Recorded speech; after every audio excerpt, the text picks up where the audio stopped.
Hi friends, പുതിയൊരു സ്റ്റോറിയിലേക്ക് എല്ലാവർക്കും സ്വാഗതം. ഔസേപ്പച്ചനും റോബർട്ടും ആൽബർട്ടും കൈകഴുകി വന്നു. അത്താഴമേശയിൽ ഒറ്റയൊരാൾ പോലുമില്ല. ഭക്ഷണം വിളമ്പാനെത്തിയ ആൻസിയോട് ഔസേപ്പൻ ചോദിച്ചു, എല്ലാവരും എവിടെ പോയി? അടുക്കളയിലെ ബഹളം കേട്ടില്ലേ? പിള്ളേരെല്ലാം അവിടെയാ, അലീനയുടെ കൂടെ. എവിടെ വത്സമയും ഷിജിയും? അവരും ആ കൂടെ ചേർന്നു, ആൻസി പറഞ്ഞു. എല്ലാം വിളമ്പി വെച്ചിട്ടുണ്ട് കേട്ടോ, എന്തെങ്കിലും ആവശ്യമുണ്ടെങ്കിൽ വിളിച്ചാൽ മതി. ആൻസിയും രംഗത്ത് നിന്ന് അപ്രത്യക്ഷമായി. ഔസേപ്പച്ചനും ആൽബർട്ടും റോബർട്ടും ഇരുന്നു. ഒടുക്കം നമ്മുടെ മക്കളെയും ഭാര്യയും അവൾ കുളത്തൂപ്പുഴയ്ക്ക് കടത്തിക്കൊണ്ട് പോവോ? ആൽബർട്ട് ആരോടൊന്നില്ലാതെ ചോദിച്ചു. നിങ്ങൾ രണ്ടുപേരെയും കൂടിയല്ലേ അവൾക്ക് യോഗ്യതയില്ല, അംഗീകരിക്കില്ല എന്നൊക്കെ പറഞ്ഞത്? റോബർട്ട് ചോദിച്ചു. നീ വലിയ കേമനൊന്നും ആകണ്ട, നീയും ഉണ്ടായിരുന്നല്ലോ ആദ്യം മുതൽ ഞങ്ങളുടെ കൂടെ. നിന്റെയും ആൻസിയുടെയും ശൗര്യമൊക്കെ എവിടെ പോയി? ഔസേപ്പച്ചായ, നമ്മൾ ഈ പെണ്ണുങ്ങളുടെ വാക്ക് വിശ്വസിച്ച് ഒരു കാര്യവും ചെയ്തേക്കരുത്. നമ്മളെ ഓരോ കുഴിയിൽ ചാടിച്ചിട്ട് അവർ മാറി നിന്ന് കളയും. ഇപ്പം തന്നെ കണ്ടില്ലേ, ഇതുവരെ കണ്ടിട്ടും കേട്ടിട്ടുമില്ലാത്ത ഒരു പെണ്ണിനെ ലാലിച്ചായൻ കുളത്തുപുഴയിൽ കൊണ്ടുവന്നു കൂടെ താമസിപ്പിച്ചിരിക്കുന്നതെന്നും പറഞ്ഞ് എന്തായിരുന്നു ഇവളുമാരുടെ തലയണ മന്ത്രം? നമ്മളെ എല്ലാം കൂടി കുളത്തുപുഴ ചെന്ന് അവളെ അവിടെ നിന്ന് ഓടിക്കണമെന്നല്ലായിരുന്നോ ഡിമാൻഡ്? ആൽബർട്ട് ചോദിച്ചു. വാസ്തവം, ഔസേപ്പച്ചൻ അത് ശരിവെച്ചു. നമ്മളെങ്ങനെ ചെയ്യാത്തതിൻ്റെ പേരിൽ നമ്മളെ ആണത്തമില്ലാത്തവരെന്നും നട്ടില്ലാത്തവരെന്നും ലാലിച്ചായൻ്റെ പേര് കേൾക്കുമ്പോൾ കാൽമുട്ട് വിറയ്ക്കുന്നവരെന്നും ഒക്കെ വിളിച്ച് കുറെ ആക്ഷേപിക്കുകയും ചെയ്തതാ. ഇപ്പം കണ്ടോ, അതെല്ലാം മറന്ന് നമ്മളെ പാതി വഴിക്കിട്ടിട്ട് അവരവളുടെ കൂടെ കൂടി. ഇനി നമ്മുടെ മക്കള് നമ്മളെ ചോദ്യം ചെയ്യുന്നതിന് മുൻപ് ഇലയ്ക്കും മുള്ളിനും കേടില്ലാതെ ഇതങ്ങ് പരിഹരിക്കുന്നതാ ബുദ്ധി, ആൽബർട്ട് പറഞ്ഞു. എങ്ങനെ പരിഹരിക്കും? ഔസേപ്പച്ചൻ ചോദിച്ചു. റോബിച്ച, നീ ചെന്ന് അവളോട് പറ ഇവിടെ വന്നിരുന്ന് കഴിച്ചോളാൻ. നമുക്കാർക്കും ഒരു വിരോധവുമില്ലെന്ന് ആൽബർട്ട് നിർദ്ദേശിച്ചു. അങ്ങനെ എന്നെ ബലിയാടാക്കേണ്ട, കടിച്ച പാമ്പ് തന്നെ വിഷമറക്കുന്നതാ നല്ലത്. നിങ്ങൾ തന്നെ ചെന്ന് വിളിച്ചാൽ മതി. നീ പിന്നെ ആരാ? കഴിക്കാത്ത പാമ്പാണോ? നീയും ആദ്യം മുതലേ അവൾക്കെതിരെ നിന്നവളല്ലേടാ? ഔസേപ്പച്ചൻ ചോദിച്ചു. ഞാൻ പക്ഷേ അവളോട് മോശമായിട്ട് ഒരു വാക്കുപോലും ഇതുവരെ പറഞ്ഞിട്ടില്ല. അങ്ങനെ അവനും മിടുക്കനായി. ഇനി നമ്മൾ രണ്ടുപേരേ ഉള്ളൂ ഔസേപ്പച്ചായ, ആൽബർട്ട് പറഞ്ഞു. പക്ഷെ ഞങ്ങൾ അവളുടെ കാല് പിടിക്കാനൊന്നും ഉദ്ദേശിച്ചിട്ടില്ല. അത് വേറെ കാര്യം. ഔസേപ്പച്ചൻ കീഴടങ്ങാൻ തയ്യാറായില്ല. അത്താഴത്തിന് ശേഷം കുട്ടികളെല്ലാം അലീനയുടെ റൂമിൽ ഒത്തുകൂടി. ആൻസിയും ഷിജിയും വത്സമയും അവിടെ എത്തി. അലീനയുടെ നേതൃത്വത്തിൽ ചില കലാപരിപാടികൾ നടക്കുന്നുണ്ട്. ദിയമോളുടെ ഡാൻസ്, സാന്ദ്രയുടെ പാട്ട്, റോണിയുടെ മിമിക്രി, അങ്ങനെ പല ഐറ്റങ്ങൾ. അതിനിടെ കളിയാക്കലും തമാശകളും ചിരിയും അവതക്കുട്ടിച്ചായനുമുണ്ട് കൂട്ടത്തിൽ. 11 മണി ആയതോടെ ഔസേപ്പച്ചൻ വാതുക്കൽ വന്നു നോക്കി. തറയിലെമ്പാടും ബെഡ് കൊണ്ടിട്ടിരിക്കുകയാണ്. കുട്ടികളെല്ലാം ഇന്ന് അലീനയുടെ മുറിയിലാണ് കിടപ്പ്. അലീനയും ദിയമോളും ജോൺ പോളും കൂടി മുറിയുടെ നടുവിലത്തെ ബെഡിൽ കിടക്കുന്നു. ബാക്കിയുള്ളവർ അതിനു ചുറ്റും മുറിയിലുണ്ടായിരുന്ന കട്ടിൽ ഭിത്തിയോട് ചേർത്ത് ചാരി വെച്ചിരിക്കുന്നു. ഔസേപ്പച്ചൻ വത്സമയെ വിളിച്ചുകൊണ്ട് ഗസ്റ്റ് റൂമിലേക്ക് പോയി. ഉറങ്ങാൻ കിടക്കുമ്പോൾ വത്സമ അയാളോട് പറഞ്ഞു. നിങ്ങളുടെ ചേട്ടൻ്റെ ഭാഗ്യമാ കേട്ടോ ഇങ്ങനൊരു മോളെ കിട്ടിയത്. നീ ആരുടെ കാര്യമാ പറയുന്നേ? അലീനയുടെ. ഓ, എങ്ങനെ തോന്നി അതിനെ അനാഥാലയത്തിൽ കൊണ്ടുവന്ന് ഉപേക്ഷിക്കാൻ? നീ പറയുന്നത് കേട്ടാ തോന്നും ഞാനാണത് ചെയ്തതെന്ന്. ആര് ചെയ്താലും ഈ വീട്ടിലുള്ളവർക്കും അതിലൊരു പങ്കുണ്ടല്ലോ, ഇല്ലേ? ആർക്കൊക്കെ പങ്കുണ്ടെന്ന് അപ്പച്ചനോട് ചെന്ന് ചോദിക്കുക. ആർക്കെല്ലാം പങ്കുണ്ടായാലും ഇല്ലെങ്കിലും ഈ കുടുംബം മുഴുവൻ അവളോട് ക്ഷമ ചോദിക്കണം. അത്ര ഭയങ്കര തെറ്റാ ചെയ്തത്.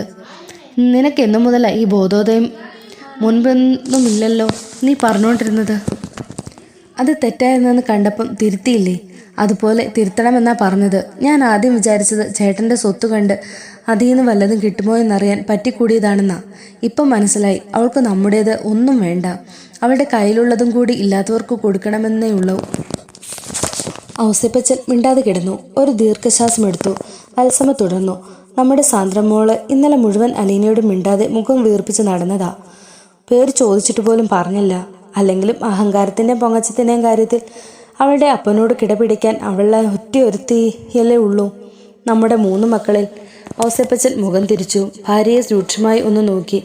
അതെന്താടി വത്സമേ, അതിനിടയ്ക്ക് എനിക്കിട്ട് കൂടി നീ ഒരു കൊത്ത്? ഞാൻ ഉള്ള കാര്യം പറഞ്ഞതാ.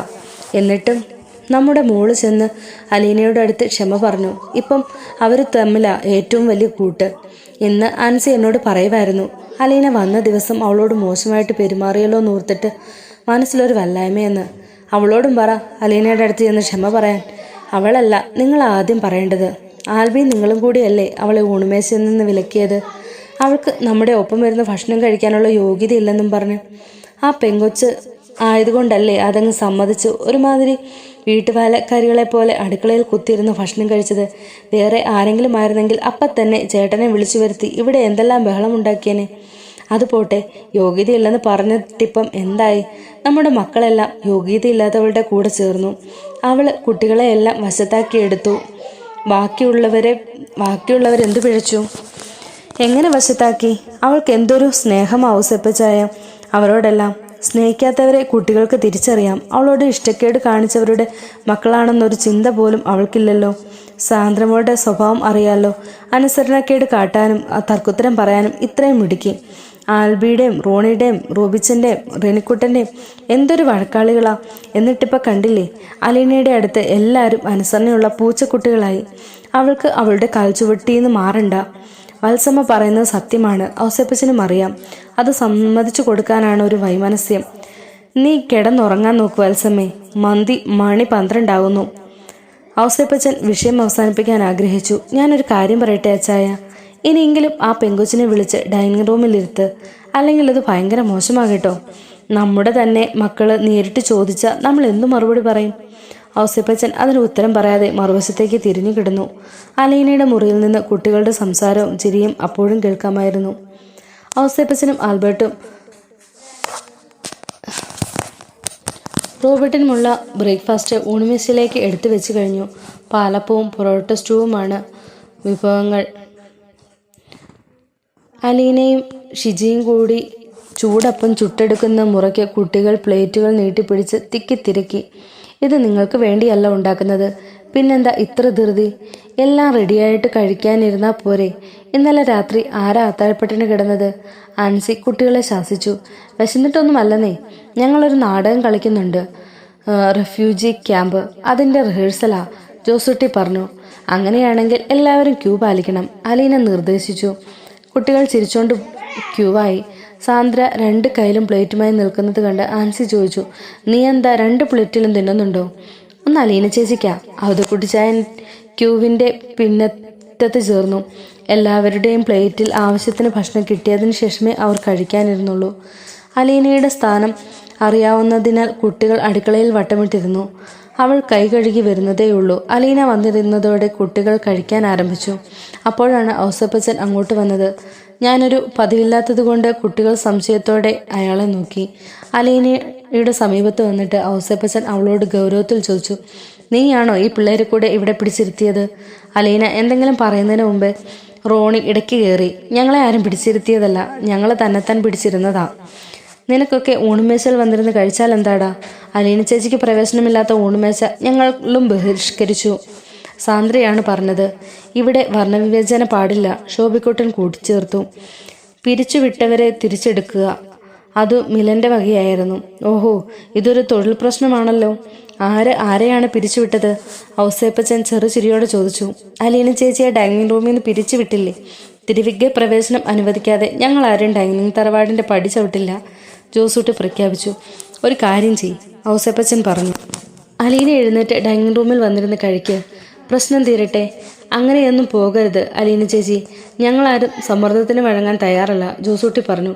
അലീന ചേച്ചിക്ക് ഡൈനിങ് റൂമിൽ ഇരുന്ന് കഴിക്കാനുള്ള യോഗ്യതയുണ്ടോ എന്ന് പപ്പ പറയണം, സാന്ദ്ര ഡിമാൻഡ് ചെയ്തു. പറയാനൊന്നും എനിക്ക് മനസ്സില്ല, ഔസേപ്പച്ചൻ ഗൗരവത്തിൽ പറഞ്ഞു. എന്നിട്ട് അലീനയുടെ നേർക്ക് കൈ നീട്ടി. എഴുന്നേറ്റ് വാ. ഇടത് കൈ നിലത്തൂന്നി തറയിൽ പടഞ്ഞിരുന്ന അലീന കൈയെടുക്കുമ്പോഴേക്കും ഒരു വശത്ത് ചെരിഞ്ഞുപോയി. അടുത്തു നിന്ന് സാന്ദ്ര താങ്ങി പിടിച്ചു. ശരീരത്തിന് താങ്ങു കൊടുത്തിരിക്കുന്ന കൈ ആരെങ്കിലും ഇതുപോലെ ഓർക്കാതെ എടുത്തു മാറ്റുമോ? സാന്ദ്ര അവളെ ശാസിച്ചു. പപ്പ കുറച്ചുകൂടെ ഫ്ലെക്സിബിൾ ആകണം, ഇത്തിരി കൂടി ഒന്ന് കുനിഞ്ഞാൽ എന്താ? ജോസെട്ടി ചോദിച്ചു. മമ്മിയുടെ അടുത്ത് നല്ലതുപോലെ നടുവളയുമല്ലോ. അവൻ അലീനയുടെ കൈ പിടിച്ച് പപ്പയുടെ കയ്യിൽ എത്തിച്ചു കൊടുത്തു. എൻ്റെ ചരിത്രപരമായ കടമ ഞാൻ നിർവഹിച്ചു. ഇനി നിങ്ങളായി നിങ്ങളുടെ പാടായി. അവിടെ കൂടിയിരുന്ന കുട്ടികളും അവരുടെ അമ്മമാരും ജോസുകുട്ടിയുടെ കമൻറ്റ് കേട്ട് പൊട്ടിച്ചിരിച്ചു. അലീന തെല്ലു ലജ്ജയോടെ എല്ലാവരുടെയും നേർക്ക് പാളി നോക്കി. അവളുടെ കണ്ണു നിറഞ്ഞു വരുന്നുണ്ടായിരുന്നു. ഔസേപ്പച്ചൻ കൈ പിടിച്ച് അവൾ എഴുന്നേറ്റു. പെണ്ണിൻ്റെ മനസ്സിലൊരു നാണം. റോണിച്ചൻ ഉച്ചത്തിൽ അവരെ ഒരൊറ്റ വരി പാടിയതോടെ കൂട്ടിച്ചിരിയായി. എല്ലാവരും അവരവരുടെ പ്ലേറ്റുകൾ എടുത്തുകൊണ്ട് എൻ്റെ പിന്നാലെ വരിക. ജോസൂട്ടി തൻ്റെ പ്ലേറ്റും കയ്യിൽ പിടിച്ച് ഔസേപ്പച്ചനെയും അലീനയും അനുഗമിച്ചുകൊണ്ട് ആഹ്വാനം ചെയ്തു. കുട്ടികൾ പാത്രങ്ങളും പിടിച്ച് ജാഥ പോലെ പോകുന്നത് കണ്ട് ആൻസി പറഞ്ഞു, ഒരു മുദ്രാവാക്യം കൂടി വിളിക്കടാ. കേൾക്കേണ്ട താമസം. ശോഭി ഉറക്കെ വിളിച്ചുകൂവി, തോൽപ്പിച്ചേ തോൽപ്പിച്ചേ, മൂരാച്ചികളെ തോൽപ്പിച്ചേ, ജയിപ്പിച്ചേ ജയിപ്പിച്ചേ, അലീന ചേച്ചിയെ ജയിപ്പിച്ചേ. കുട്ടികൾ ഉടൻ അത്യുച്ചത്തിൽ അത് ഏറ്റുവിളിച്ചു. നിനക്ക് വല്ല കാര്യമുണ്ടായിരുന്നോ ആൻസി? ഷിജി ശാസിച്ചു. ഒടുക്കം ഒരു ഇൻകുലാബ് സിന്ദാബാദും കേട്ടു. അത് ജോൺ പോളിന്റെ വകയായിരുന്നു. അങ്കിൾ എന്താ ആകെ ചമ്മിയിരിക്കുന്നത്? ഊണുമേശയ്ക്കടുത്തേക്ക് ചെന്നുകൊണ്ട് ജോസൂട്ടി അവിടെ ഇരുന്ന് ആൽബർട്ടിനോട് ചോദിച്ചു. ഒരു വിശിഷ്ടാതിഥിയെ സ്വീകരിച്ചുകൊണ്ട് വരുന്നത് കണ്ടില്ലേ? എഴുന്നേറ്റ് നിന്ന് ബഹുമാനത്തോടെ ആര്യപുത്രി വരൂ, കപ്പ തിന്നാം എന്നോ മറ്റോ പറഞ്ഞ് ആ ചളിപ്പൊന്ന് മാറ്റിക്കൂടെ? നീ എൻ്റെ കയ്യിൽ നിന്ന് മേടിക്കും കേട്ടോ, ആൽബർട്ട് കപടദേഷ്യത്തിൽ പറഞ്ഞു. ഔസേപ്പച്ചൻ അലീനയെ കസേരയിൽ കൊണ്ടുവന്ന് ഇരുത്തിയതോടെ കുട്ടികൾ കരഘോഷം മുഴക്കി. ദേ ഒരാളിന്ന് കരയുന്നു. ശോഭി അലീനയുടെ നേർക്ക് കൈ ചൂണ്ടി. അലീന പെട്ടെന്ന് ഊണുമേശയിലേക്ക് തലവെച്ച് കിടന്നു. ചിരിയെല്ലാം പെട്ടെന്ന് നിലച്ചു. ഊണുമുറിയിൽ അമ്പരപ്പ് കലർന്ന നിശബ്ദതയായി. ഏതാനും നിമിഷങ്ങൾക്ക് ശേഷം അലീന മുഖമുയർത്തി മറ്റുള്ളവരെ നോക്കി ലജ്ജയോടെ പുഞ്ചിരിച്ച് പുറംകൈ കൊണ്ട് കണ്ണ് രണ്ടും തുടച്ചു. ഇന്ന് കുറുക്കൻ്റെ കല്യാണമാ. ജോസൂട്ടി അലീനയെ നോക്കി ചിരിച്ചു. കണ്ടില്ലേ, വെയിലും മഴയും കൂടി ഒന്നിച്ച്. സാന്ദ്ര കസേരയുടെ പിറകിൽ ചെന്ന് നിന്ന് അലീന ചേച്ചിയുടെ കഴുത്തിലൂടെ കൈയിട്ട് കെട്ടിപ്പിടിച്ച് അവളുടെ ശിരസിലേക്ക് മുഖം വെച്ചു കൊഞ്ചി. പൊന്നുമോള് കരയണ്ടാട്ടോ, നല്ലതെന്നാന്തരം പാലപ്പവും പൊട്ടറ്റോ സ്റ്റൂവും തരാമേ. അലീന ചേച്ചി അതിന് ഒരുപാട് അടുപ്പിക്കണ്ട. ഒന്നുകിൽ നക്കിക്കൊല്ലും, അല്ലെങ്കിൽ ഞെക്കിക്കൊല്ലും. രണ്ടിലേതായാലും മരണം ഉറപ്പാ. ജോസൂട്ടി മുന്നറിയിപ്പ് നൽകി. വാസ്തവം, റോണി ശരിവെച്ചു. നീ പോടാ ചെക്ക. സാന്ദ്ര അവൻ്റെ നേർക്ക് കണ്ണുരുട്ടി. ഡൈനിങ് ടേബിളിൽ വേണ്ടത്ര സ്ഥലമില്ലാഞ്ഞ് എല്ലാവരും തിക്കിത്തിരക്കി. ജോൺ പോളിന് കസേര കിട്ടിയില്ല. അവൻ അലീനയുടെ മടിയിൽ കയറിയിരുന്നു. ഇന്നുച്ചയ്ക്ക് ഇവിടെ ഒരു സദ്യ വേണം. അലീന ചേച്ചിയുടെ ബഹുമാനാർത്ഥം ചിക്കൻ, മട്ടൻ, ഫിഷ്, സാമ്പാർ, പായസം തുടങ്ങി എല്ലാ ഐറ്റങ്ങളും വേണം. മിലൻ ഒരു നിർദ്ദേശം വെച്ചു. I second it. ശോഭി വലങ്കൈ ഉയർത്തി. ഉടൻ കുട്ടികളുടെ കൈകളെല്ലാം ഉയർന്നു. മുതിർന്നവർക്ക് കൈ പൊക്കാം, ജോസൂട്ടി നിർദ്ദേശിച്ചു. സ്ത്രീയുടെ കൈകളും ഉയർന്നു. ചാച്ചന്മാരെന്താ കൈ പൊക്കാത്തത്? റോണി ചോദിച്ചു. പണം മുടക്കേണ്ടത് ഞങ്ങളല്ലേടാ, ആൽബർട്ട് ചിരിച്ചു. ഈ സദ്യയുടെ ചെലവ് ഞങ്ങളേറ്റു, ജോസൂട്ടി പറഞ്ഞു. നിനക്കെവിടുന്നാ കാശ്? ഔസേപ്പച്ചൻ ചോദിച്ചു. പപ്പയെ അറിയാതെ റബ്ബർ കട്ടുവിറ്റ പൈസ ഇഷ്ടം പോലെ കയ്യിലുണ്ട് പപ്പ, സാന്ദ്ര പറഞ്ഞു. അയ്യോടി, ഞാൻ ആ പരിപാടി നിർത്തി. മെനക്കേടാ, ഇപ്പം പപ്പയുടെയും പോക്കറ്റിൽ നിന്ന് നേരിട്ട് അടിച്ചു മാറ്റുകയാ, ജോസൂട്ടി തിരിച്ചടിച്ചു. നീ ഇത്ര മിടുക്കനൊന്നും ആകണ്ട, പൈസ മോഷണം പോകുന്നതൊക്കെ ഞാൻ അറിയുന്നുണ്ട്, ഔസേപ്പച്ചൻ മകനെ തറപ്പിച്ചു നോക്കിക്കൊണ്ട് പറഞ്ഞു. അലീന ചേച്ചിക്ക് ഒരു കഥ കേൾക്കണോ? സാന്ദ്ര പറഞ്ഞു തുടങ്ങി. ഒരു ദിവസം ജോസൂട്ടി ഒരു ഫ്രണ്ടിനെ കണ്ടിട്ട് വരാമെന്ന് പറഞ്ഞ് വീട്ടിൽ നിന്നിറങ്ങി. ജോസൂട്ടിയുടെ നടപ്പ് കണ്ടപ്പോൾ പപ്പയ്ക്ക് ഒരു സംശയം. ചന്ദ്രനിൽ കൂടി മനുഷ്യൻ നടക്കുന്ന പോലെ. പപ്പ അവനെ വിളിച്ചു നിർത്തിയിട്ട് പറഞ്ഞു, ഷർട്ടൊന്നൂര്. ഷർട്ടൂരി നോക്കിയപ്പം നെഞ്ചിൻ്റെ അവിടെ മുതൽ അര വരെ റബ്ബർ ഷീറ്റ് കൊണ്ട് ദേഹത്തിനു ചുറ്റും പടച്ചിട്ട റോമൻ പടയാളികളെ പോലെ. പപ്പയുടനെ അവൻ്റെ ലുങ്കിയും പറിച്ചു. അപ്പോഴുണ്ട് കാൽമുട്ട് വരെ വേറെയും റബ്ബർ ഷീറ്റ്, ഫ്രോക്ക് ഇട്ടിരിക്കുന്നത് പോലെ. എല്ലാം കൂടെ തൂക്കി നോക്കിയപ്പോൾ 12.5 കിലോ. ഊണുമേശയിൽ കൂട്ടിച്ചിരി. അത് ഞാൻ മനഃപൂർവ്വം പിടികൊടുത്തതാ അലീന ചേച്ചി, ജോസൂട്ടി യാതൊരു ചമ്മലുമില്ലാതെ പറഞ്ഞു. കർണാടക എന്നൊക്കെ വ്യാജ സ്പിരിറ്റ് കടത്തുന്നവർ ഒരു 25 ടാങ്കറൊക്കെ കടത്തി കഴിയുമ്പം ഒരു ടാങ്കർ കേരള എക്സസിന് പിടിക്കാൻ വേണ്ടി വിട്ടുകൊടുക്കത്തില്ലേ, അതുപോലെ. ജോസൂട്ടിയുടെ പ്രസ്താവന കേട്ടതും നിലയ്ക്കാത്ത ചിരി മുഴുകി. അവനൊറ്റയൊരുത്തനാ എൻ്റെ തോട്ടം പാതി വെളുപ്പിച്ചത്, ഔസേപ്പച്ചൻ പറഞ്ഞു. പപ്പ വിഷമിക്കേണ്ട, ഇനി ഒരു മകനും കൂടി വളർന്നു വരുന്നുണ്ടല്ലോ, ബാക്കി പകുതിയുടെ കാര്യം ഞാൻ ഏറ്റു. മിലൻ നെഞ്ചിൽ കൈവച്ച് പറഞ്ഞതും വീണ്ടും ചിരിയുടെ മാലപ്പടക്കം പൊട്ടി. നിനക്കിന്നൊരു സിനിമയ്ക്ക് പോകണം, സാന്ദ്ര പറഞ്ഞു. First show. എത്ര നാളായി സിനിമ കണ്ടിട്ട്? ടി വിയിൽ ദിവസവും 10 സിനിമ കാണുന്നത് പോരാ, ആൽബർട്ട് ചോദിച്ചു. തിയേറ്ററിൽ പോയി സിനിമ കാണണം, സാന്ദ്ര ആവർത്തിച്ചു. ഇങ്ങനെ തുള്ളിക്കളിച്ച് നടന്നാൽ മതിയോ? വീട്ടിൽ പോകണ്ടേ? നാളെ ക്ലാസ്സുള്ളതല്ലേടി. പഠിക്കണമെന്നുള്ള ചിന്തയുണ്ടോ? വിട്ടോ, 10ാം ക്ലാസ്സുകാരനാണല്ലോ ഇരുന്ന് വാചകം അടിക്കുന്നത്, ഔസേപ്പച്ചൻ മക്കളെ ശ്വാസിച്ചു. ഇന്ന് തിരിച്ചു പോകാനോ? മിലൻ ചോദിച്ചു. ഉച്ചയോണ് കഴിഞ്ഞാൽ അപ്പോഴിവിടുന്ന് ഇറങ്ങിക്കോണം. വീടും പൂട്ടിയിട്ട് 2 ദിവസമായെന്നുള്ള കാര്യം മറന്നോ? പൊടുന്നനെ ഊണുമുറയിൽ മ്ലാനതയായി. പപ്പ, എന്നാൽ നമുക്കൊരു മാറ്റിനി കണ്ടിട്ട് വൈകുന്നേരം പോയാലോ? സാന്ദ്ര ഒരു ഭേദഗതി നിർദ്ദേശിച്ചു. ആർക്കാ സിനിമ കാണാഞ്ഞിട്ട് ഇത്ര ശ്വാസമുട്ടൽ? ആൽബർട്ട് ചോദിച്ചു. സിനിമ കാണാനുള്ള കൊതിയോണ്ടൊന്നുമല്ല, അലീന ചേച്ചിയുടെ കൂടെ പുറത്തൊക്കെ ഒന്ന് കറങ്ങാൻ പോകാമല്ലോ എന്ന് വിചാരിച്ച, സാന്ദ്ര പറഞ്ഞു. അലീന ചേച്ചി സിനിമ കണ്ടിട്ട് എത്ര നാളായി? ഒരു തവണ ഒരു തവണ എറണാകുളത്ത് പോയപ്പോൾ കണ്ടതാ. അലീന പറഞ്ഞു. ഇഷ്ടമുണ്ടെങ്കിൽ മതി പപ്പ, ഇനിയിപ്പോൾ അതിനു വേണ്ടിയിട്ട് ആരുടെയും കാല് പിടിക്കാനൊന്നും പറ്റില്ല, സാന്ദ്ര പരിഭവത്തോടെ പറഞ്ഞു. ബ്രേക്ക്ഫാസ്റ്റ് കഴിഞ്ഞ് എഴുന്നേൽക്കുമ്പോഴേക്കും ഔസേപ്പച്ചൻ മനസ്സു മാറ്റി. ശരി, സിനിമ സമ്മതിച്ചു, മാറ്റിനി, അത് കഴിഞ്ഞാൽ തിരിച്ചു പോകണം. ഉച്ചയ്ക്ക് സദ്യ ഒരുക്കാൻ എല്ലാവരും സഹകരിച്ചു. ആൽബർട്ടും ഔസേപ്പച്ചനും റോബർട്ടും കൂടി പോയി വേണ്ട സാധനങ്ങളെല്ലാം വാങ്ങിക്കൊണ്ടുവന്നു. അതിനിടയിൽ സാന്ദ്ര വത്സമയെ സമീപിച്ച് ഒരഭ്യർത്ഥന നടത്തി. നമുക്ക് അലീന ചേച്ചിയുടെ കൂടെ നമ്മുടെ വീട്ടിലേക്ക് കൊണ്ടുപോകാം മമ്മി, ഒരാഴ്ചത്തേക്ക് മതി. അതൊക്കെ പപ്പ സമ്മതിക്കുമെന്ന് ആർക്കറിയാം. പപ്പയെ കൊണ്ട് ഞാൻ സമ്മതിപ്പിച്ചോളാം. മമ്മി ഒന്ന് സൂചിപ്പിച്ചു വെച്ചാൽ മതി. അലീന വരുമോടി? നീ അവളോട് ചോദിച്ചോ? ചോദിക്കണം. അവൾ സമ്മതിച്ചാലും ചേട്ടൻ സമ്മതിക്കുമെന്ന് എനിക്ക് തോന്നുന്നില്ല. നമുക്ക് കൊണ്ടുപോകാം മമ്മി. സാന്ദ്ര ചിണുങ്ങി. കൊഞ്ചല്ലേ വെണ്ണേ, വത്സമ ശാസിച്ചു. 1 മണിയോടെ വിഭവസമൃദ്ധമായ സദ്യ തയ്യാറായി. അതിനു മുൻപേ തന്നെ സിനിമയ്ക്ക് പോകാനുള്ള ഒരുക്കങ്ങൾ ആരംഭിച്ചിരുന്നു. ആവതക്കുട്ടിച്ചാൻ സിനിമയ്ക്ക് വരാൻ താല്പര്യം കാണിച്ചില്ല. ഊണിന് ശേഷം മറ്റുള്ളവർ 3 വണ്ടികളിലെ തിയേറ്ററിലേക്ക് പോയി. ജോസുകുട്ടി സംഘനേതൃത്വം ഏറ്റെടുത്തു. സിനിമ കഴിഞ്ഞ് അവർ എല്ലാവരും ഐസ്ക്രീം പാർലറിലേക്ക് ആനയിച്ചു. വീട്ടിൽ തിരിച്ചെത്തിയപ്പോൾ വൈകുന്നേരം 6 മണി. ആരും ഡ്രസ്സൊന്നും മാറണ്ട, ഉടൻ പോയേക്കാം. വല്ലതും എടുക്കാനുണ്ടെങ്കിൽ എടുത്താൽ മാത്രം മതി, ഔസേപ്പച്ചൻ പറഞ്ഞു. 7 മണി കഴിഞ്ഞിട്ടും ആരും പുറപ്പെടുന്ന ലക്ഷണമൊന്നും കാണാഞ്ഞ് ഔസേപ്പച്ചൻ ദേഷ്യപ്പെട്ടു. ഇതെന്താ, ആർക്കും വീട്ടിൽ പോകണ്ടേ? നാളെ പോകാം പപ്പ, ജോസൂട്ടി പറഞ്ഞു. നാളെ സ്കൂളിൽ പോകണ്ടേടാ? രാവിലെ ഇവിടെ നിന്ന് പോയാലും വീട്ടിൽ ചെന്ന് സ്കൂളിൽ പോകാൻ സമയമുണ്ടല്ലോ, ജോസൂട്ടി വാദിച്ചു. 3 ദിവസം ഇവിടെ കിടന്ന് മേളിച്ചില്ലേ, പോരെ പപ്പ, ഇന്നൊരു ദിവസത്തേക്കൂടെ? നാളെയോ മറ്റന്നാളോ അലീന ചേച്ചി അങ്ങ് പോകും. പിന്നെ ഇനി എന്നാ ഇതുപോലെ എല്ലാവരും കൂടി ഒത്തുകൂടുന്നേ? സാന്ദ്രയും മില്യനും റോണിയും ഷോബിയും എല്ലാം ജോസൂട്ടിയെ പിന്തുണച്ചു. ഒടുവിൽ വത്സമയുടെ ശുപാർശയും വന്നു. പിള്ളേരുടെ ആശയല്ലേ, ഒരു ദിവസം കൂടെ അവളോട് കൂട്ടുകൂടാൻ. ഈ രാത്രി ഇപ്പം വീട്ടിലോട്ട് ചെന്നിട്ട് എന്നാ ചെയ്യാനാ? ഷിജിക്കും പോകാനത്ര താല്പര്യമുണ്ടായിരുന്നില്ല. ഒടുവിൽ ഔസേപ്പച്ചനും ആൽബർട്ടും ഭാര്യയെയും കുട്ടികളെയും നിർബന്ധത്തിന് വഴങ്ങേണ്ടി വന്നു. കുട്ടികളെല്ലാവരും അങ്ങനെ സന്തോഷിച്ചിരിക്കെ കണ്ണഞ്ചിക്കുന്ന ഹെഡ്ലൈറ്റുകൾ റബ്ബർ തോട്ടത്തിലെ ഇരുട്ടും നീന്തിയെത്തി. മുറ്റത്ത് കാർ നിർത്തി. സ്റ്റാൻലി ജോസഫ് ഇറങ്ങി. ആൽബർട്ടും റോബർട്ടും ഔസേപ്പച്ചനും സിറ്റൗട്ടിലേക്ക് ഇറങ്ങി ചെന്നു. അനുജന്മാരുടെ മുഖത്ത് മുൻപ് കണ്ടാത്ത സൗമ്യഭാവം കണ്ട് സ്റ്റാൻലിക്ക് വിസ്മയമായി. ലാലിച്ചായനെ എവിടുന്നാ വരുന്നേ? ആൽബർട്ട് ചോദിച്ചു. ഞാൻ കൊച്ചിയിൽ നിന്ന് വരികയാണ്, സ്റ്റാൻലി സ്വതസിദ്ധമായ പൗരുഷ സ്വരത്തിൽ പറഞ്ഞു. ഇവിടെ എന്തിനാ നിൽക്കുന്നേ? അകത്തേട്ട് കയറി വാ, ആൽബർട്ട് ക്ഷണിച്ചു. അതിനൊന്നും സമയമില്ല, ഇപ്പം തന്നെ കുളത്തുപുഴയ്ക്ക് പോകണം. അലീന എവിടെ? ഇന്ന് പോകാനോ?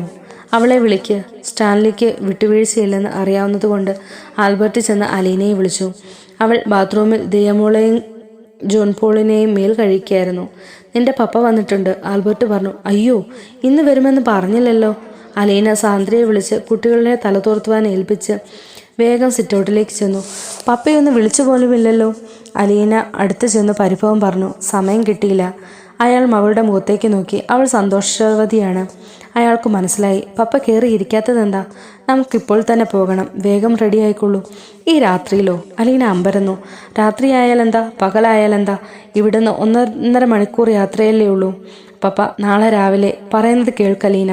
നീ 2 ദിവസം എന്ന് പറഞ്ഞിട്ടല്ലേ? 4 ദിവസമായില്ലേ? പോയി ഡ്രസ് മാറ്റിയിട്ട് വാ. അലീനയുടെ മുഖം മ്ലാനമായി. അതിനിടയിൽ ദിയമോളും ജോൺ പോളും ടവൽ വാരി ചുറ്റിക്കൊണ്ട് ബാത്റൂമിൽ നിന്ന് സിറ്റൗട്ടിലേക്ക് ഓടി വന്നു. പിറകെ അവരെ പേര് ചൊല്ലി വിളിച്ചുകൊണ്ട് സാന്ദ്രയും. അലീന ആൻറ്റി തോർത്തിയാൽ മതി, സാന്ദ്ര ആൻറ്റി വേണ്ട, ദിയമോൾ ആവലാതിപ്പെട്ടു. ജോൺ പോൾ ഓടി വന്ന് അലീനയുടെ കാലിൽ കെട്ടിപ്പിടിച്ചു. എന്നിട്ട് സാന്ദ്രയെ നോക്കി കൈ ചുരുട്ടി ഇടിക്കുമെന്ന് ഭീഷണിപ്പെടുത്തി. ഞാനിപ്പോൾ വരാം പപ്പ. അലീന അവരെ 2 പേരെയും കൂട്ടിക്കൊണ്ടുപോയി തലയും ദേഹവും തുടപ്പിച്ച് വേറെ ഡ്രസ്സ് ഇടിവിപ്പിച്ചു. അലീനയെ കൊണ്ടുപോകാൻ സ്റ്റാൻലി വന്നിരിക്കുന്നു എന്ന അറിവ് കുട്ടികളുടെ ഉത്സാഹം കെടുത്തി. ഇന്ന് പോകണ്ടെന്ന് ചേച്ചിയൊന്ന് പറയൂ, സാന്ദ്ര അലീനയോട് കെഞ്ചി. അങ്ങനെ പറഞ്ഞാലൊന്നും കേൾക്കുന്ന ആളല്ല പപ്പ, അലീന വെളിപ്പെടുത്തി. അത് സാന്ദ്രയ്ക്കും അറിയാം. സ്റ്റാൻലിയോട് മാത്രമാണ് കുടുംബത്തിലെ കുട്ടികളിൽ ആർക്കും തന്നെ അടുപ്പവും സ്നേഹവും ഇല്ലാത്തത്. സ്റ്റാൻലി അവരെ ഗൗനിക്കാറേയില്ല.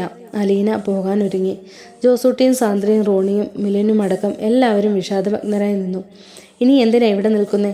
നമുക്ക് നമ്മുടെ വീട്ടിലേക്ക് പോകാം, ഷോബി നിരാശയോടെ ആൽബർട്ടിനോട് പറഞ്ഞു. പപ്പായൊന്ന് പറയുമോ ലാലിച്ചനങ്ങളിനോട്, അലീന ചേച്ചി ഇന്ന് കൊണ്ടുപോകല്ലേന്ന്, നാളെ രാവിലെ വിട്ടേക്കാമെന്ന് സാന്ദ്ര ഔസേപ്പച്ചനോട് അപേക്ഷിച്ചു. ഞങ്ങൾ ഇന്നു രാത്രി എന്തെല്ലാം പ്ലാൻ ചെയ്തതാ, എല്ലാം പാളിയല്ലോ. ആൻറ്റി പോവാണോ? പോവല്ലേ ആൻറ്റി, പോവല്ലേ. ദിയമോൾ കൊഞ്ചിക്കൊണ്ട് അലീനയുടെ പുറകെ നടന്നു. എടാ ലാലിച്ച, നാളെ രാവിലെ പോകാം കുളത്തൂപ്പുഴയ്ക്ക്. ഞാനും വരുന്നുണ്ട്. അത് കുട്ടിച്ചായൻ മകൻ്റെ മനസ്സ് മാറാൻ ശ്രമിച്ചു. അപ്പച്ചൻ നാളെ രാവിലെ വന്നാൽ മതി. സ്റ്റാൻലി വഴങ്ങിയില്ല. ഒടുവിൽ ഔസേപ്പച്ചൻ സ്റ്റാൻലിയുടെ മുന്നിലെത്തി. ലാലിച്ചായൻ, ഈ രാത്രി അവളെ കൊണ്ടുപോകണ്ട. ഞങ്ങൾ അവളെ വിടുന്നില്ല. ഔസേപ്പച്ചൻ രണ്ടും കൽപ്പിച്ച മട്ടിൽ പറഞ്ഞു. സ്റ്റാൻലിക്ക് ആശ്ചര്യമായി, ഒപ്പം ദേഷ്യവും വന്നു. എൻ്റെ മോളെ വിളിച്ചുകൊണ്ട് പോകാൻ എനിക്ക് നിങ്ങളുടെ അനുവാദം വേണോ? വേണം. ലാലിച്ചായൻ്റെ മാത്രം മോളല്ലല്ലോ. ലാലിച്ചായനൊന്നുമല്ലല്ലോ അവളെ വളർത്തിയത്. ലാലിച്ചായനുള്ളതുപോലെ ഒരവകാശം അവളുടെ കാര്യത്തിൽ ഞങ്ങൾക്കുമുണ്ട്. സ്റ്റാൻലി വിസ്മയാതീതനായി. ഇവിടെ എന്തു മറിയമായമാണ് നടന്നത്? അലീനയെ താൻ മകളായി സ്വീകരിച്ചതിനെതിരെ കുരിശുയുദ്ധം പ്രഖ്യാപിച്ചവരാണ്. ഇന്ന് കൊണ്ടുപോകണ്ട ലാലിച്ചായ, ആൽബർട്ട് പറഞ്ഞു. ഞങ്ങളും ഇന്ന് തിരിച്ചു പോകാനിരുന്നതാ. ഈ പിള്ളേർക്ക് നാളെ ക്ലാസ് ഉള്ളതല്ലേ. എന്നിട്ടും പോകാഞ്ഞതെന്തുകൊണ്ടാണെന്നറിയുമോ? ഇവൾക്ക് ഒരു ദിവസം കൂടി അലീന ചേച്ചിയുടെ കൂടെ ഇരിക്കണമെന്ന് കെഞ്ചി പറഞ്ഞിട്ടാ. അന്നേരം ലാലിച്ചായൻ ഇങ്ങനെ കടുംപിടുത്തം പിടിക്കല്ലേ. സ്റ്റാൻലി ഔസേപ്പച്ചൻ്റെ പിന്നിലേക്ക് നോക്കി. അനുജന്മാരുടെ മക്കൾ 7 പേരും നിരന്നു നിൽപ്പുണ്ട്. ജോൺ പോൾ അലീനയുടെ ചുരിദാറിൽ നിന്ന് പിടിവിട്ടിട്ടില്ല.